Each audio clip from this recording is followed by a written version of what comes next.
ముస్లింలు ఆ మధ్యన రెచ్చగొట్టారు. ఇంకేముంది, వక్ఫ్ పేరుతో, వక్ఫ్ బిల్లు పేరుతో ఆస్తులన్నీ తీసేసుకుంటున్నారని. గుర్తుందా? త్రిబుల్ తలాక్‌తో ఒక గొడవ క్రియేట్ చేశారు. ముస్లింలను రెచ్చగొట్టారు. అంతకుముందేమో సీఏఏతో ముస్లింలందరినీ దేశం నుంచి తరిమేస్తారని చెప్పారు. ఇక్కడ సీఏఏ ఎందుకు? పాకిస్తాను, బంగ్లాదేశు, ఆఫ్ఘనిస్తాన్‌లో మత వివక్షకు గురై, హింసకు గురైనటువంటి హిందువులు భారతదేశంలో వచ్చి బ్రతకడానికి ఉద్దేశించిన బిల్లునేమో ముస్లింల్ని తరిమేస్తారని ప్రజలు మోసం చేశారు. ఎన్ఆర్సీ, ఎవరైతే భారతదేశ పౌరసత్వం లేనటువంటి బంగ్లాదేశీలు, పాకిస్తానోళ్ళు ఇక్కడికి వచ్చి ఉంటున్నారో వాళ్ళని పంపించేసే బిల్లునేమో వద్దంటారు. అంటే మన దేశంలో ఉన్న ముస్లిం చొరబాటుదారులేమో పంపించొద్దు, ఇతర దేశాల్లో ఉన్నటువంటి భారతీయ మూలాలు ఉన్నటువంటి హిందువులు రానియద్దు. ఇది వింత.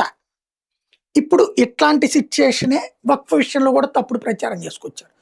వాస్తవంగా భారతదేశంలో ఉన్నటువంటి వక్ఫ్ ఆస్తులు మొత్తం లెక్క చూసుకుంటే 9.4 లక్షల చదరపు కిలోమీటర్లు ఉంది.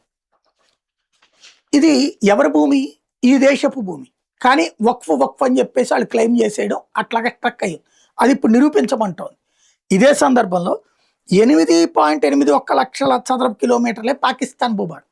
అంటే ఒక పాకిస్తాన్ ఏర్పడింది, భారతదేశంలో మినీ పాకిస్తాన్లు ఏర్పాటు చేస్తున్నారు ఇక్కడ.